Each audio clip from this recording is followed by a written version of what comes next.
Assalamualaikum warahmatullahi wabarakatuh. Min mau jalan-jalan ke sawah, ke kali, mancing. Bab 336 sampai 340. Bab 336 opini publik tidak bisa dilanggar. Ketiga orang itu gemetar ketakutan, tapi mereka langsung mengangguk. Tahu, Jefferson, Zhan Tiangsu dan yang lainnya tercengang. Apa yang akan kamu lakukan? Engah, pembunuh yang mendekati Jefferson telah menusukkan pisaunya ke jantung Jefferson. Ah, Jefferson menjerit dan memandang si pembunuh. Kamu sebenarnya. Pergilah ke neraka. Dua orang lainnya juga mulai menyerang orang Zhan Meng dan Jefferson pada saat yang bersamaan. Zhan Tiangsu sangat ketakutan sehingga dia segera menghindar dan hendak melarikan diri. Jika seorang pembunuh mengejar Anda, ambil tindakan. Dia menyerahkannya padaku, Ji Fei berkata dengan ringan. Pembunuhnya tidak berkata apa-apa, berbalik dan menebas lagi, dan semua anggota aliansi dan Jefferson terbunuh. Pada saat ini, seluruh mudbar dipenuhi dengan bau darah yang menyengat dan kabut kematian yang kuat. Semua orang di tempat kejadian merasakan saraf seluruh tubuh mereka tegang, dan mereka sepertinya berada dalam keadaan depresi yang ekstrim. Zhan Tiangsu melihat mayat di tanah dan tiba-tiba merasa dia tidak bisa bergerak lagi. Dia menarik napas dalam-dalam beberapa kali dan berhasil berdiri teguh tanpa terjatuh. Ketiga pembunuh itu memandang Ji Fei seperti seorang cucu yang bertemu kakeknya. Sangat hormat dan menjilat. Jika seseorang mengatakan bahwa mereka datang untuk membunuh Ji Fei, tidak ada yang akan mempercayainya. Mereka tidak mau, tetapi ketika mereka memikirkan Quan Zhenji tidak akan kembali, dan orang-orang yang bisa membunuh Ji Fei dan mendapatkan pujian yang besar, mereka tidak kembali. Ketakutan menyebar dengan cepat seolah-olah ia mempunyai sayap. Ji Fei melirik ketiga orang itu, pergi dan serahkan dirimu, saya harap hukum akan memberi Anda cara untuk bertahan hidup. Tubuh ketiga pria itu gemetar, dan sudut mulut mereka bergerak-gerak dua kali. Bagaimana mereka bisa memaafkan diri mereka sendiri setelah membunuh begitu banyak orang? Namun, dia mengangguk dan pergi. Dulu, di mata mereka, lebih baik mati jika tertangkap polisi. Baru saja saya merasakan aura kematian di tubuh Ji Fei, dan merasakan ketakutan orang-orang yang saya bunuh, dan hati saya benar-benar ketakutan dan ketakutan. Hidup lebih baik daripada mati, inilah yang disebut kehidupan yang lebih buruk dari kematian. Setelah ketiga orang itu pergi, pemandangan menjadi sunyi senyap. Apalagi mereka yang berulang kali menyemangati Zhan Tiangsu. Kali ini bukan hanya kemunculan Ji Fei saja, tapi yang lebih penting, aliansi perang benar-benar dihapuskan, menyisakan Zhan Tiangsu sendirian. Dia menjadi seekor anjing, bagaimana dengan mereka? Mungkinkah itu lebih baik dari seekor anjing? Ji Fei melirik semua orang, bunuh Ji Fei. Wanita yang tidur dengan Ji Fei, ambil semua yang dimiliki Ji Fei. Siapa yang berteriak ini? Bela aku, penuh amarah, pertanyaan dingin. Semua orang di tempat itu menggigil, seolah-olah mereka sedang ditatap oleh dewa kematian dengan ketakutan. Mengingat kembali kegembiraan yang kurasakan saat aku berteriak tadi, tiba-tiba aku merasa bodoh dan kejam, dan sekarang aku merasa masam. Katakan, apakah kalian semua bisu? Yao Guangbiao tidak diragukan lagi adalah orang yang paling santai saat ini, dan dia meneriaki semua orang di atas panggung. Dia tidak akan melupakan penghinaan yang baru saja dia permalukan kepada mereka. Pada saat ini, Yao Guangbiao akhirnya mengerti mengapa Ji Fei tidak ingin melihat orang-orang ini di gerbang perusahaan keamanan Bameng. Karena mereka tidak pantas mendapatkannya. Semua orang gemetar lagi dan tidak berani berbicara. Bukankah ini opini publik? Mengapa opini publik kehilangan suaranya? Ji Fei bertanya dengan bercanda. Semua orang menundukkan kepala. Opini publik. Apa yang diwakili oleh opini publik mereka? Saudara Ji, apa yang harus kita lakukan terhadap para bajingan ini? Yao Guangbiao terdengar marah. Ji Fei memandang Zhan Tiangsu, apakah menurut Anda opini publik dapat dipercaya? Zhan Tiangsu merasa seperti sedang terbungkus dalam kematian saat ini, dengan orang mati mengelilinginya, yang membuat bulu kuduknya berdiri. Memikirkan tentang tiga pembunuh yang baru saja membunuh Jefferson dan murid Zhan Meng hanya karena Ji Fei bertanya, betapa menakutkannya Ji Fei ini. Kalau dipikir-pikir lagi opini publik yang barusan mengatakan Ji Fei harus dibunuh. Jika opini publik itu bisa dipercaya, lalu kenapa dia tidak bodoh? Dia menggelengkan kepalanya dengan cepat dan berkata, opini publik tidak bisa dipercaya, opini publik itu omong kosong. Ketika semua orang di tempat kejadian mendengar ini, memikirkan dukungan mereka untuk Zhan Tiangsu barusan, hati mereka dipenuhi dengan kemarahan dan penyesalan. Ji Fei kembali menatap semua orang. Semua orang merasakan napas mereka sesak. Mereka bertanya-tanya bagaimana Ji Fei akan menanyainya. Saya pikir opini publik dapat dipercaya, mendesis.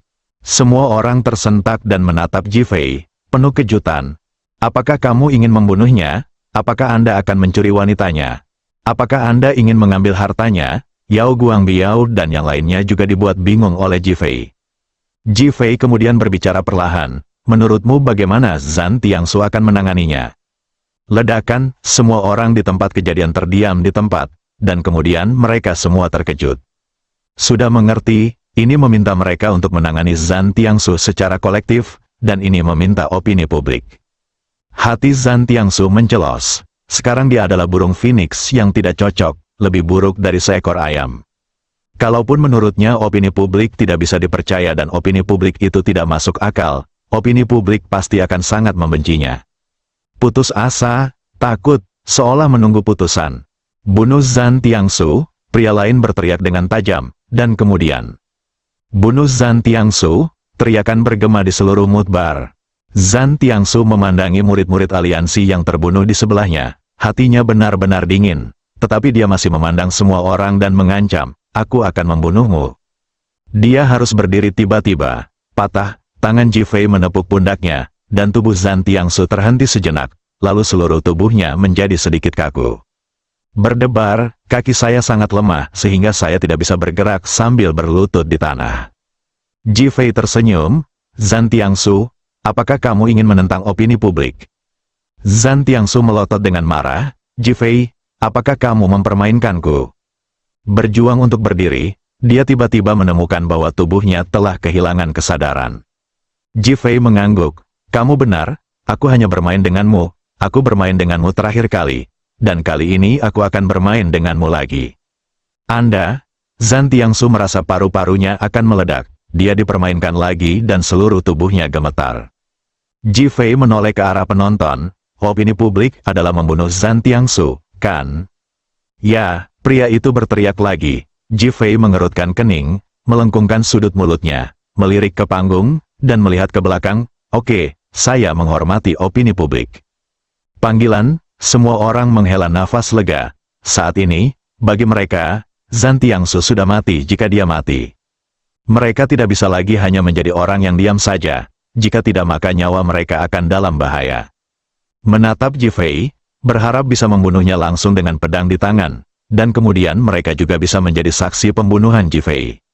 Li Ruoxi berdiri di antara penonton, menatap Ji Fei, menggigit bibirnya, dia benar-benar ingin meminta Ji Fei untuk berhenti. Tetapi dia ragu-ragu ketika memikirkan ancaman Zhan Tiangsu. Dia juga tidak ingin Ji Fei dan yang lainnya berada dalam bahaya lagi. Sebaliknya, Yao Guangbiao dan yang lainnya sangat bersemangat dan siap untuk bergerak. Ji Fei tersenyum lagi dan berkata, kehendak rakyat harus ditentukan oleh rakyat. Semua orang tidak tahu apa maksudnya, Yao Guangbiao mengangkat tangannya dan menepuk kepalanya. Kakak Ji sangat pintar. Kalian masing-masing pergi dan memberikan pukulan pada Zhan Tiangsu, dan masalah hari ini akan dihapuskan. Yao Guangbiao melihat ke arah kerumunan dan berteriak. Ah, semua orang merasa ngeri dan kemudian berteriak putus asa. Ji Fei mengangguk puas kepada Yao Guangbiao dan memandang Zhan Tiangsu. Setelah setiap orang ini ditikam, jika kamu masih hidup, aku akan melepaskanmu. Ji Fei, kamu, aku hanya bermain-main denganmu. Perlahan berjalan menuju panggung, seluruh tubuh Zhan Tiangsu basah oleh keringat dingin, ada ratusan orang, dan masing-masing dari mereka memiliki pisau. Ji Fei, kamu sangat kejam, bahkan jika aku menjadi hantu, aku tidak akan membiarkanmu pergi. Ji Fei mencibir, terlalu malas untuk menjawab, jika kamu tidak takut pada orang hidup, apakah kamu masih takut pada orang mati? Bukankah itu yang kamu maksud dengan membodohi iblis? Yao Guangbiao sekarang sangat gembira dan tidak sabar. Siapa orang pertama yang menyebut Zhan Tiangsu sialan tadi? Berdiri dan jadilah yang pertama mengambil tindakan. Semua orang di atas panggung memandang seorang pemuda berusia 20-an pada saat yang bersamaan. Pria muda itu masih menggendong seorang wanita cantik di pelukannya saat ini, dan dia menyaksikan semua yang terjadi di atas panggung dengan ekstasi di matanya. Hanya orang ini sangat familiar, itu adalah sepupu Li Ruoxi, Li Fufeng. Li Ruoxi juga terkejut, dia tidak menyangka itu adalah sepupunya, anggota keluarga Li yang telah lama menghilang. Sudut mulut Ji Fei sedikit terangkat, sebelum dia masuk, dia mendengar suara Li Fufeng diteriakan itu. Dan setiap kali dia memimpin dalam berteriak, Li Fufeng adalah yang pertama. Hati Sima Zhao diketahui semua orang di jalan, Li Fufeng memegang tangan wanita itu dan membeku di udara. Ayo kita lakukan, Yao Guangbiao sudah mengenalinya, dan suara bercandanya terdengar. Bab 337 Siapa yang tidak menikamnya, aku akan menusuk siapapun. Li Fufeng tidak menyangka akan menemukannya, apalagi dia akan menjadi fokus mata semua orang. Setelah dia keluar dari rumah sakit dengan transplantasi ginjal yang berhasil, dia menemukan bahwa grup Li telah menjadi cangkang kosong dan bahkan mulai tenggelam, yang membuatnya sangat marah. Setelah mengetahui bahwa semua ini disebabkan oleh Ji Fei dan yang lainnya, dia diam-diam bersumpah untuk membalas dendam. Terlebih lagi, berpikir bahwa kehilangan ginjalnya adalah kesalahan Ji Fei, membuatnya sangat membencinya. Namun berita yang dia dengar setiap hari adalah berita eksplosif tentang Ji Fei dan grup Li baru. Mereka menjadi lebih baik dan lebih kuat dari hari ke hari. Hal ini membuatnya merasa seolah ada batu yang ditancapkan ke dalam hatinya, belum lagi betapa berat dan menyedihkannya batu itu. Awalnya, ketika dia melihat bahwa panti asuhan anak-anak yang didanai oleh Li Group yang baru telah menjadi fokus semua perhatian dan objek pujian, dia berpikir bahwa dia tidak akan pernah memiliki kesempatan untuk membalas dendam dan harus menanggung kegagalan untuk sisanya dalam hidupnya. Mendadak rumah kesejahteraan anak-anak runtuh. Tuhan melakukan yang terbaik, dan Tuhan mengikuti keinginan manusia.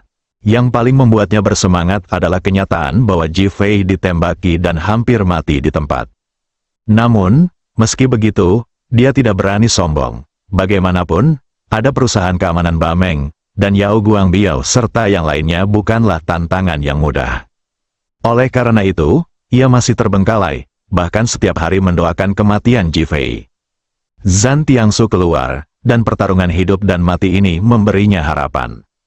Hari ini, saya datang ke sini secara khusus karena saya ingin melihat Ji Fei jatuh, Li Ruoxi menjadi wanita jalang yang tidak berdaya, dan melihat grup Li baru ditelan. Segalanya akan berhasil, dan dia bahkan bersorak untuk Zhan Tiangsu berkali-kali, tetapi gagal lagi dan lagi. Ketika momen terakhir Ji Fei tiba, dia benar-benar membalikkan keadaan tanpa mengambil tindakan apapun. Ketika dia melihat ketiga pembunuh itu benar-benar membunuh Jefferson dan membunuh banyak orang di aliansi, dia tiba-tiba merasa bahwa Ji Fei adalah keberadaan yang menakutkan. Mampu mengintimidasi orang hanya dengan mengandalkan momentum sendiri adalah teror yang sesungguhnya. Oleh karena itu, Ji Fei bertanya apa yang harus dilakukan dengan Zhan Tiangsu. Dialah orang pertama yang berteriak lagi, bahkan dia menyiapkan kamera tersembunyi, berharap bisa merekam aksi pembunuhan Ji Fei, lalu mengungkapnya dan memenjarakannya. Anda tidak akan pernah bebas seumur hidup Anda. Tetapi Ji Fei tidak mengambil tindakan. Sekarang, semua mata tertuju pada wajahnya, keringat mulai terbentuk di dahiku, dan aku mulai merasa gugup. Terutama ketika dia memikirkan kekejaman Ji Fei ketika ginjalnya diangkat.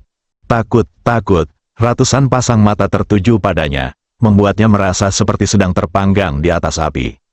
Ketika Li Ruoxi melihat Li Fufeng, hatinya masih sangat rumit, dan kejadian masa lalu tanpa sadar terlintas di benaknya. Ji Fei, kamu memintaku untuk membunuh seseorang. Suara gugup Li Fufeng bergetar.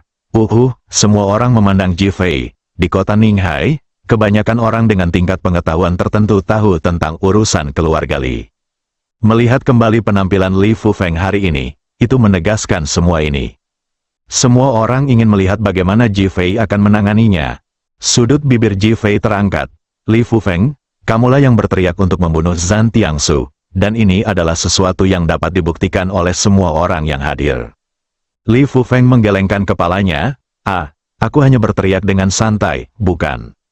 Berhenti bicara omong kosong, berbahagialah, dia tidak memiliki kesan yang baik terhadap Li Fufeng sejak awal, dan ketika dia melihat bahwa dia menolak untuk mengambil tindakan dengan cepat, dia langsung menjadi marah. Li Ruoxi, apakah kamu ingin aku membunuh seseorang, mengirimku ke penjara, dan memonopoli properti keluarga Li? Li Fufeng bereaksi cepat dalam kecemasannya. Dia langsung menuding Li Ruoxi, dan bahkan memberitahu publik tentang mewarisi harta keluarga, berharap membuat Li Ruoxi menjadi orang yang penakut. Wajah cantik Li Ruoxi berubah lagi, memikirkan tentang dikucilkan di masa lalu dan ayah saya hampir meninggal karena uremia. Saya merasa sedih dan marah. Ji Fei berjalan ke arah Li Ruoxi sambil tersenyum dan memeluknya. Li Fufeng, terima kasih telah mengingatkanku. Aku tidak memikirkan manfaatnya jika kamu masuk sebelumnya. Tapi sekarang aku menantikanmu masuk lebih jauh lagi. Hahaha, Ji Fei tertawa tanpa malu-malu. Anda. Li Fufeng marah dan takut. Ada kata-kata kejam di bibirnya tetapi tidak berani mengatakannya. Zhang San, jatuhkan orang ini, jangan buang waktu. Yao Guangbiao memandang Zhang San dan memesan. Zhang San segera naik ke atas panggung. Tidak, jangan, Li Fufeng melambaikan tangannya dan memohon ampun. Zhang San mengabaikan lolongan dan perlawanan Li Fufeng, dan langsung menariknya seperti anjing mati, dan akhirnya melemparkannya tepat ke depan Zhan Tiangsu. Lakukan dengan cepat. Bang, setelah Zhang San selesai berbicara, dia menendang pisau tajam yang baru saja dijatuhkan Fujino R ke atas panggung di depan Li Fufeng. Ketika Li Fufeng melihat darah di pisaunya, dia sangat ketakutan hingga dia duduk di tanah. Gigi atas dan bawahnya terus bergemeletuk, sehingga dia tidak berani mengambil tindakan. Untuk melindungi dirinya sendiri, Zhan Tiangsu memandang Li Fufeng dengan tatapan marah dan dingin, memberikan peringatan keras bahwa Li Fufeng berada dalam dilema. Patah. Zhang San melangkah maju dan berkata kepada Li Fufeng, Sao Moji, jika kamu tidak melakukannya, kami akan melakukannya padamu. Li Fufeng sangat ketakutan hingga dia mundur dan berteriak. Saya baru saja menyaksikan proses pembunuhan si pembunuh dengan mata kepala sendiri. Garang, kejam, hebat, Li Ruoxi ingin berbicara, tetapi Ji Fei dengan lembut memeluknya, memberi isyarat agar dia diam. 3 detik, jika kamu tidak melakukannya, aku akan melakukannya padamu. Zhang San mengeluarkan ponselnya dan mulai menghitung. Hati Zhan Tiangsu bergetar dan dia menatap Li Fufeng. Jika kamu berani menyerangku, aku akan membunuh seluruh keluargamu. Bunuh seluruh keluarga? Li Fufeng yang semula hanya seorang wallflower, menjadi ketakutan dan gila saat mendengar seluruh keluarganya meninggal. 3 detik lagi, Zhang San hendak meraih dan mengambil pisau di tanah.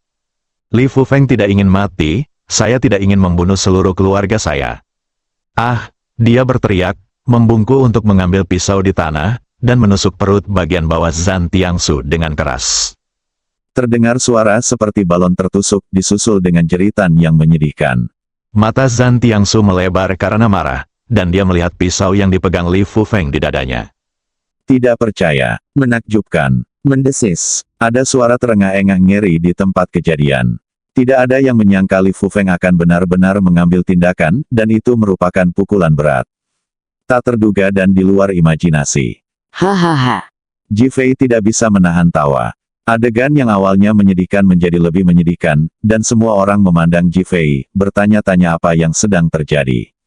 Li Fufeng, yang baru saja kukatakan adalah 1 pisau untuk setiap orang. Tapi aku tidak memintamu melakukan pukulan kejam seperti itu. Kamu terlalu jujur. Ejekan, bercanda, berdebar, Li Fufeng bergerak melawan Zhan Tiangsu semata-mata karena nafsu. Ketika dia mendengar kata-kata ini, dia langsung jatuh ke tanah seperti bola kempes. Matanya kosong dan dipenuhi keputusasaan. Saat ini, dia ingat bahwa Ji Fei tidak mengatakan dia ingin membunuh Zhan Tiangsu. Dan dia, untuk bertahan hidup, saya menikam diri saya sendiri dengan keras. Kamu bajingan, kamu benar-benar menikamku.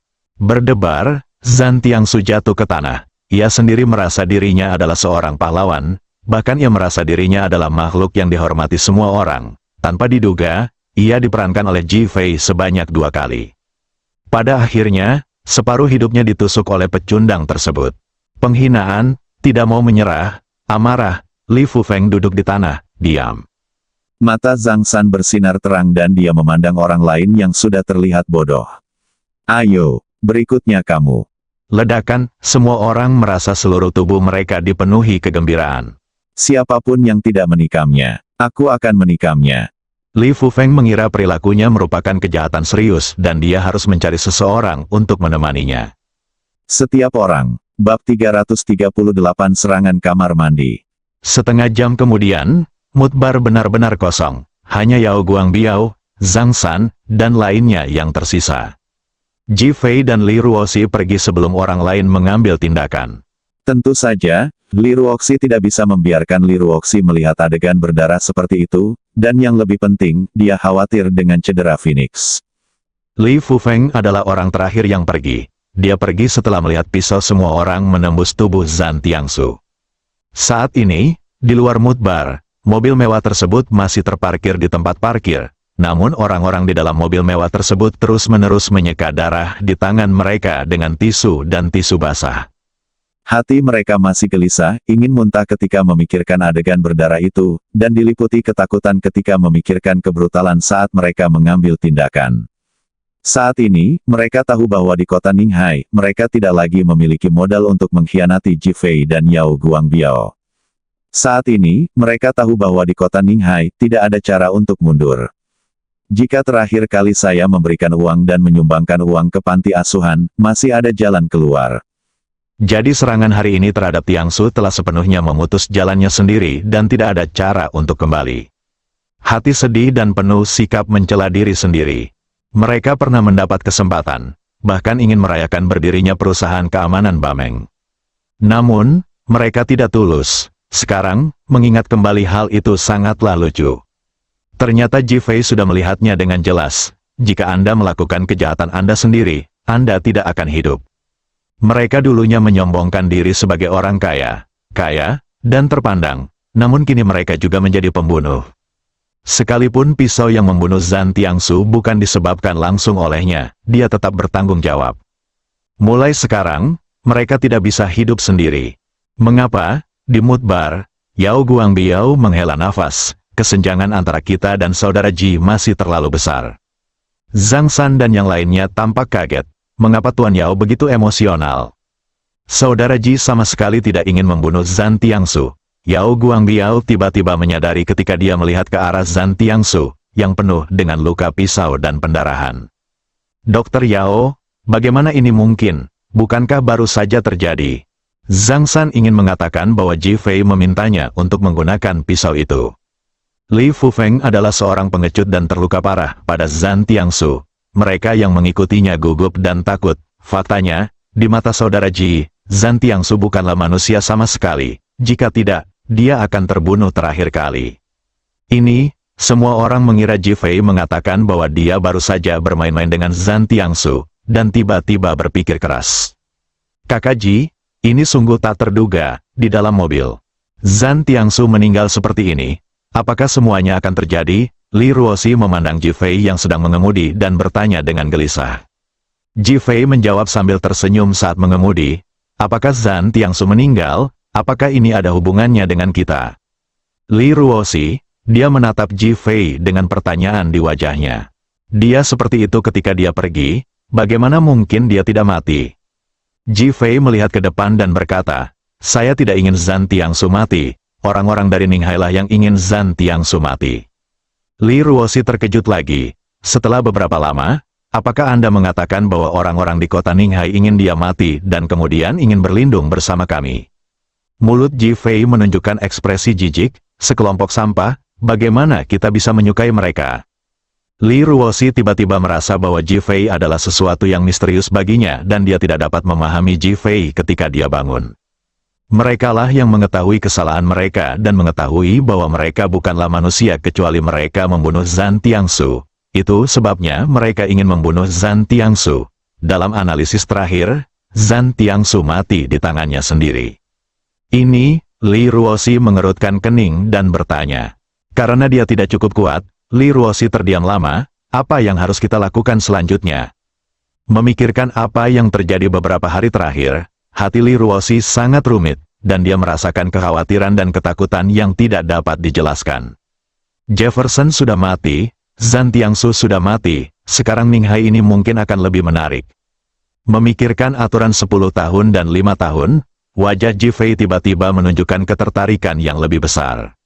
Li Ruoxi mendengarkan dengan bingung. Jifei mengalihkan pandangannya dan menatap Li Ruoxi. Jangan terlalu banyak berpikir. Tugasnya sekarang adalah mengelola grup Li yang baru dengan baik, dan juga memperhatikan keluarga Limu ketika mereka punya waktu.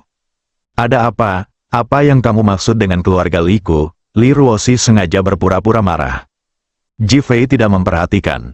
Li Fufeng tiba-tiba melompat keluar hari ini. Saya khawatir mereka akan menimbulkan masalah lagi. Dia menikam Zhan Tiangsu hari ini. Bagaimana dia bisa menimbulkan masalah lagi? Li Ruoxi bertanya dengan heran, memikirkan penampilan Li Fufeng saat itu. Saya harap tidak. Ada sedikit rasa tidak percaya dalam nada bicara Jifei. Li Ruoxi tidak berbicara lagi, tapi dia juga mulai berpikir.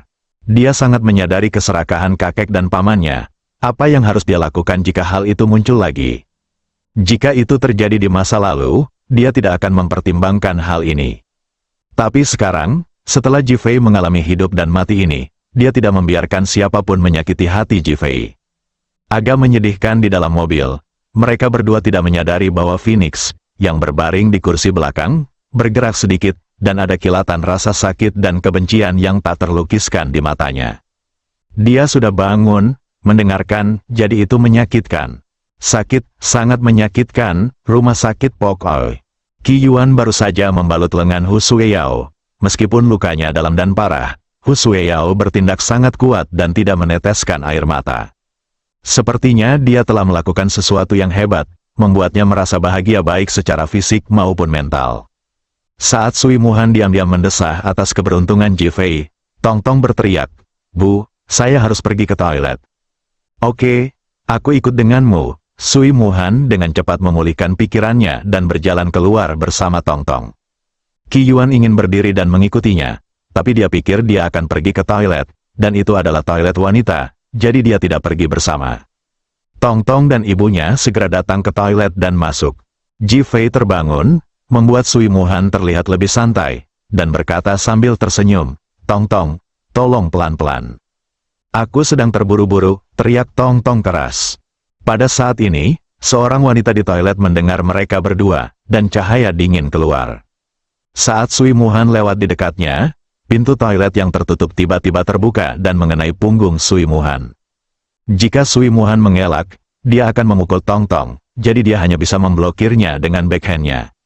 Ledakan, pukulannya sangat keras, dan dia terjatuh ke depan. "Ibu!" Tong Tong berbalik dan berteriak ketika dia mendengar suara itu. Bayangan hitam muncul di depan matanya, dan Tong Tong tidak tahu apa-apa. Wanita itu mengangkat Tong Tong, melompat keluar jendela dan pergi. Sui Muhan mengulurkan tangannya untuk meraihnya, tapi merasakan sakit di kepalanya dan terjatuh dengan lembut. Qi Yuan dan Hu Sueyao sedang menunggu di rumah hingga Sui Muhan dan Tong Tong kembali. Jantung Qi Yuan berdetak kencang, mungkinkah terjadi sesuatu? "Ayo kita lihat Sui Dong dan Tong Tong." Berpikir bahwa itu adalah kamar mandi wanita, dia memanggil Hu Sueyao bersama. Mata Hu Sueyao juga menunjukkan kegugupan. Bab 339 Apa yang kamu lakukan? "Ups, Dong Sui pingsan." Teriakan gugup Hu Sueyao terdengar di toilet wanita. Qi Yuan tidak peduli tentang hal lain dan bergegas masuk. Dia melihat Sui Muhan tergeletak di tanah dan Tong Tong menghilang. Dia dengan cepat menekan 2 kali pada tubuh Sui Muhan. "Ah!" Sui Muhan menjerit pelan, lalu perlahan membuka matanya. Begitu dia membukanya, dia buru-buru melihat sekeliling. Matanya penuh kecemasan. "Tong Tong, Tong Tong." Tidak ada jawaban, jadi saya segera bangun dan pergi mencarinya. Hu Sueyao baru saja mencarinya, tetapi tidak melihat Tong Tong. Dia menggelengkan kepalanya ke arah Sui Muhan dan berkata, "Hilang." "Wow, Tong Tong!" Sui Muhan menangis dengan sedihnya. Air mata langsung keluar dari wajahnya, dan gelombang ketakutan menghampirinya. Qi Yuan memalingkan muka dari jendela. Ini adalah lantai 3. Jika pihak lain memiliki kungfu yang bagus, tidak akan ada masalah untuk melompat keluar. Brengsek, dia memukul ambang jendela dengan keras dan berkata, "Dr. Sui, jangan khawatir, saya akan mencarinya sekarang." Memikirkan Feng Huang tidak mengetahui apa yang terjadi di Mudbar, Jifei tidak kembali, dan dirinya sendiri tidak melindungi Tong Tong dengan baik. hatinya dipenuhi dengan kemarahan dan menyalahkan diri sendiri. Dia berbalik dan bergegas keluar dari kamar mandi, berlari menuju tangga. Begitu mereka sampai di tangga, mereka kebetulan melihat Ji Fei menggendong Feng Huang dan Li Ruoxi muncul di pintu masuk lift. Lama, Ji, kakak Ji, Qi Yuan hampir berteriak keras-keras. Ji Fei melihat ekspresi cemas Qi Yuan, apa yang terjadi? Ji Fei, tolong selamatkan Tong Tong. Sui Muhan kebetulan keluar dan melihat Ji Fei menangis dan memohon. Ji Fei menatap Qi Yuan dengan kemarahan di matanya. Baru saja Sui Dong dan Tong Tong pergi ke toilet, tapi saya tidak mengikutinya. Sui Dong dirobohkan dan Tong Tong dibawa pergi. Ji Fei, apa yang harus aku lakukan? Li Ruoxi bertanya dengan cemas. Qi Yuan, Phoenix ditembak dengan senjata penenang. Pergilah dan tangani, aku akan menangani masalah Tong Tong. Apakah Feng Huang baik-baik saja? Qi Yuan bertanya dengan cemas ketika dia mendengar bahwa Feng Huang telah tertembak. Ji Fei menggelengkan kepalanya, tidak apa-apa. Dia tahu betul bahwa Phoenix telah bangun. Aku hanya tidak ingin bangun dan ingin dipeluk sendiri. Memikirkan pengabdian diam-diam Phoenix kepadanya selama bertahun-tahun dan bahaya yang dia hadapi hari ini, dia merasa patah hati, jadi dia langsung memeluknya. Phoenix dalam pelukan Ji Fei juga cemas ketika dia mendengar bahwa Tong Tong telah dibawa pergi. Dia ingin turun, tetapi berpikir bahwa Li Ruoxi ada di sampingnya sekarang, dia tidak akan bisa melihatnya ketika dia turun, jadi dia tidak bisa melihatnya, hanya bisa berpura-pura koma. Keduanya memiliki pemahaman diam-diam. Qi Yuan membawa Phoenix dan berjalan menuju ruang gawat darurat. Saudara Ji Fei, kuharap kamu baik-baik saja, Hu Sueyao berkata dengan air mata berlinang.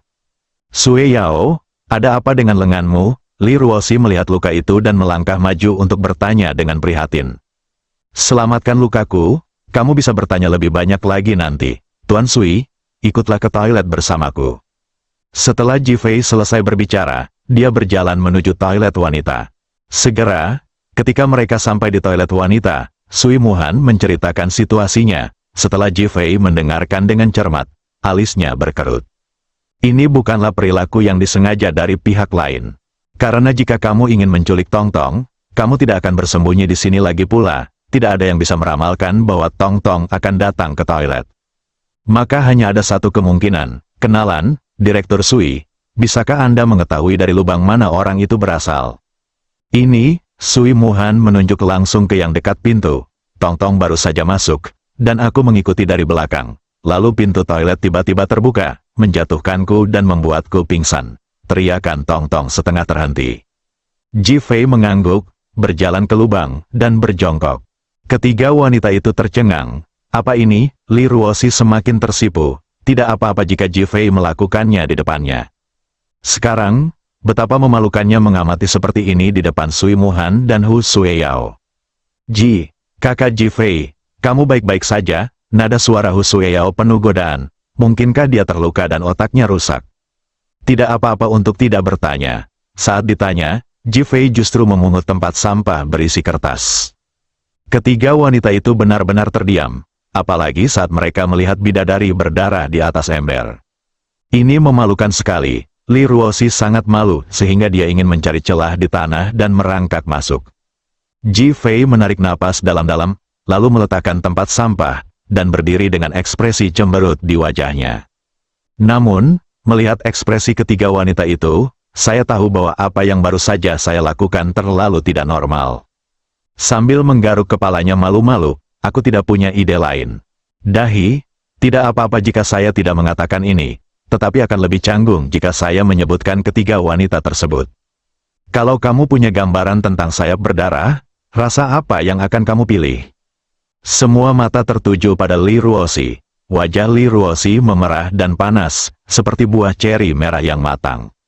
Dia menekan semua keraguan di hatinya dan berkata, Ji Fei, apakah kamu menemukan sesuatu? Dia bertanya ragu-ragu, mengubah topik pembicaraan. Ji Fei mengangguk, lalu segera menggelengkan kepalanya, ayo pergi, ayo kita bicara setelah kita keluar. Tuan Ji, tolong selamatkan Tong Tong. Ketika Sui Muhan melihat Ji Fei tidak segera mengungkapkan posisinya, dia hampir pingsan ketika dia mengira ini adalah keempat kalinya dia diculik.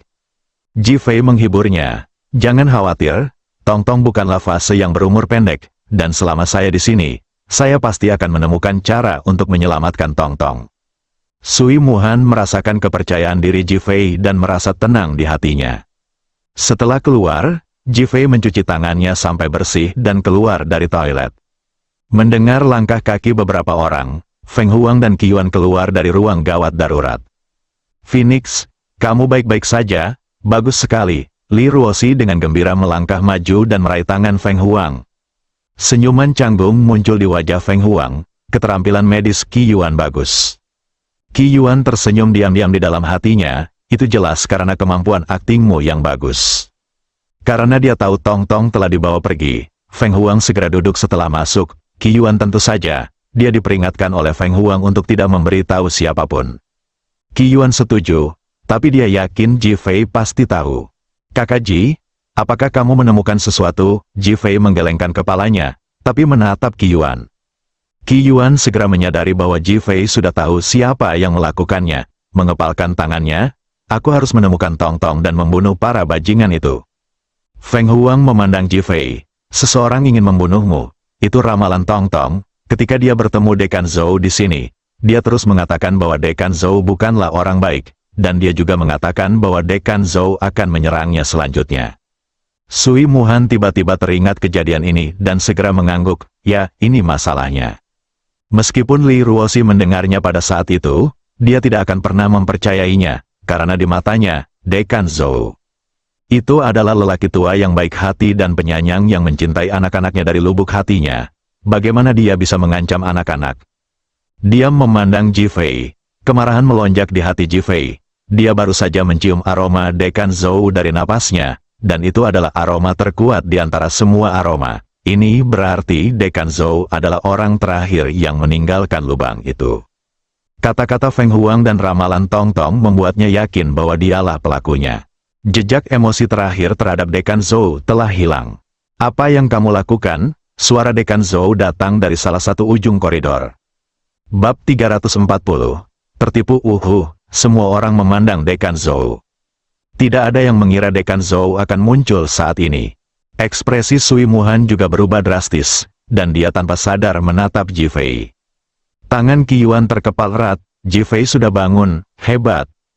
Din Zhou berjalan cepat dan menatap Ji Fei dengan keterkejutan di matanya. Dia bahkan mengangkat tangannya dan dengan lembut menyentuh kepala Ji Fei. "Tidak apa-apa jika tidak apa-apa, tidak apa-apa jika tidak apa-apa." Nadanya bersemangat, seperti orang tua yang senang melihat anaknya. Feng Huang dan yang lainnya, yang awalnya sedikit marah dan menganggapnya sebagai musuh, dibuat bingung dengan penampilan Dekan Zhou. Suasana di tempat kejadian agak aneh. Akhirnya, Ji Fei tersenyum dan berkata, "Terima kasih, Dekan Zhou, atas perhatian Anda. Saya baik-baik saja."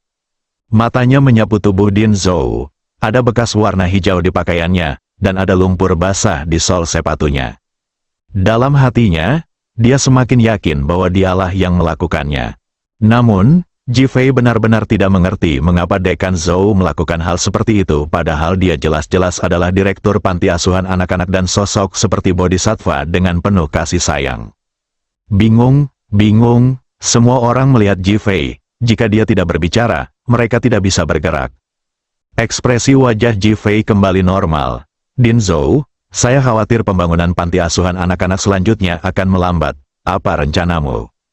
"Hei, kamu koma beberapa hari yang lalu, dan banyak hal terjadi. Aku prihatin tentang masalah ini di hatiku, tapi aku tidak bisa memberitahu Ruoxi. Tidak apa-apa sekarang setelah kamu bangun. Aku punya tulang punggung. Aku masih berharap masalah ini bisa diselesaikan secepatnya. Lagi pula, masih sangat tidak pantas bagi anak-anak untuk tinggal di rumah sakit setiap hari." "Oh, bukannya aku tidak puas dengan perhatian Phoenix. Aku hanya mengatakan yang sebenarnya." Ekspresi Din Zhou penuh kecemasan dan ketulusan. Ji Fei tersenyum dan setuju. Dekan Zhou benar, situasi saat ini seperti ini. Jika orang baik yang tinggal di rumah sakit untuk waktu yang lama, dia akan menjadi pasien. Ya, itu saja. Aku merasa tubuhku semakin hari semakin buruk." "Oh, itu tidak mungkin. Kamu adalah tulang punggung anak-anak itu. Jadi tidak mungkin ada masalah. Qi Yuan, tolong segera hubungi Dekan Zhou untuk melihat apa yang salah dengan tubuhnya." Setelah Ji Fei selesai berbicara, dia melihat ke arah Qi Yuan. Qi Yuan segera mengerti. Dekan Zhou, cepat masuk. Tingkat pengobatan Tiongkok saya cukup bagus. Saya bisa menyelamatkan saudara Ji dari cedera serius. Qi Yuan memanjat tiang dan semakin memuji dirinya sendiri. Tidak perlu. Masih ada yang harus kulakukan kembali. Dekan Zhou melambaikan tangannya berulang kali dan hendak kembali. Jangan, jika ini benar-benar terjadi, saya, Dekan, akan terlalu melalaikan tugas saya. Ibu kota-kota Zhao mungkin akan menyalahkan saya. Feng Huang melangkah maju untuk menahan Dekan Zhou. Dekan Zhou ingin membebaskan diri, tetapi dia tidak bisa. Aku depresi, tapi aku tetap berpura-pura tenang. Aku sudah tua, kamu bilang kamu. Saya memasuki ruang gawat darurat dengan enggan. Sui Muhan dan Li Ruoxi tidak mengerti apa maksudnya, dan mereka semua memandang Ji Fei. Tunggu aku. Setelah Ji Fei selesai berbicara, dia segera turun ke bawah. Ketiga wanita itu saling berpandangan. Ji Fei turun, dengan cepat menentukan arah toilet di lantai 3, lalu menyalakan ponselnya. Ada jejak kaki di tanah. Meski tidak terlalu dalam, bagaimanapun juga, masih ada 2 orang yang turun lantai 3. Itu sangat jelas. Kemudian dia mencari ke tempat lain dan melihat jejak kaki itu telah hilang. Sudut mulut Ji Fei terasa dingin dan dia berpikir, aku tidak melihatnya, dia masih seorang master. Namun, memikirkan warna hijau di lengan Din Zhou, itu pasti ada di suatu tempat dengan pepohonan. Ji Fei berjalan menuju rumah sakit yang pepohonannya lebat. Sambil berjalan, ia menggunakan ponselnya untuk melihat sekeliling, mencari jejak kaki dan keberadaan Tong-Tong. Ini adalah taman seluas beberapa ribu meter persegi. Meski terdapat jalan berbatu, bagian dalamnya masih sangat padat. Ji Fei dengan cepat mencari-cari, tetapi tidak menemukan apapun. Dia sedikit enggan. Menurut waktu yang dikatakan Sui Muhan dan yang lainnya, tidak mungkin Dekan Zhou mengirim anak itu terlalu jauh sendirian.